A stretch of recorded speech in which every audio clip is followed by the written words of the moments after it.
Quick video on how you can sign up for Amazon Flex.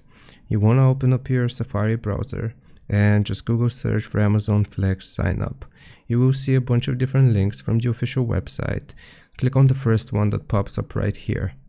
If we go to the link, it's going to show us the needed information, so you have to live in a city where Amazon Flex operates, be 21 or older, have a valid US driver's license and social security number, have a mid-sized or larger vehicle for insurance, have an iPhone or Android, and a bank account.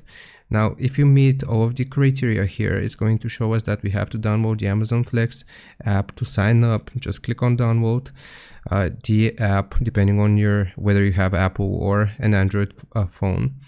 Unfortunately for me, it's not available in my region, but once you download the app itself, it's going to walk you through the process of signing up, and you just gotta follow the prompts, and that's how you do it.